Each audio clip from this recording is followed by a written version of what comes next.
So, we're talking about trust.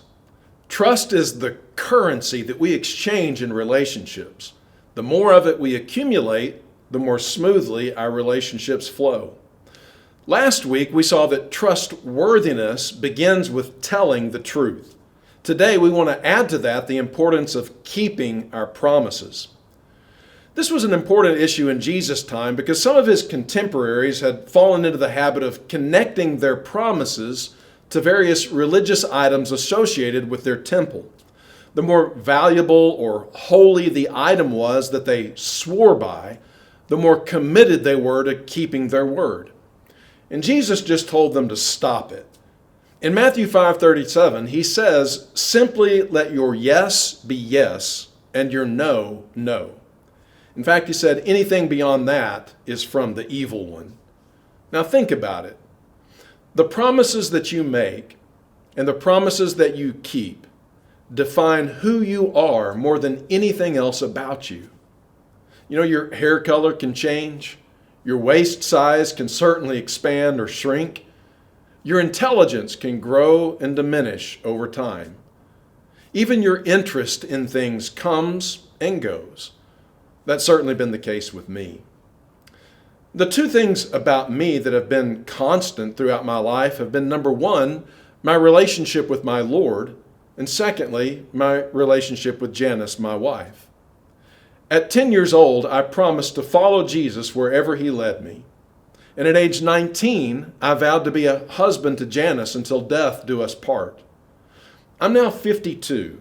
And those two commitments have defined my life more than anything else. They are the only thing about me that really hasn't changed. It's who I am. And I share that with you to make this point. If you don't make and keep meaningful promises, then who are you really?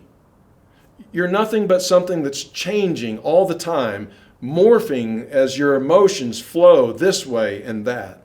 There's nothing really that anchors you or makes you solid across time except your word. If you don't learn to honor your promises, you'll never be strong enough for others to lean upon you.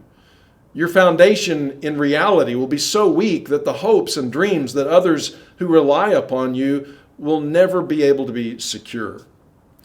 In the moment when you're deciding whether you're going to keep your promise or throw it away, you'll be thinking about the money or the time or the blood, sweat, and tears that are going to be required to keep your word. But that will all soon be forgotten. But your word, well, that's what's going to be remembered.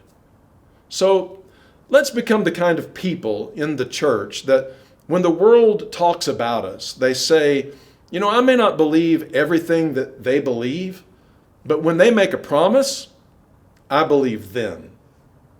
And why shouldn't we be that kind of people? After all, our God has revealed himself to us as the one who makes promises and keeps them. He's the God who cannot lie. He's the God who was willing to die on a cross in order to make good on his promise to bless the world.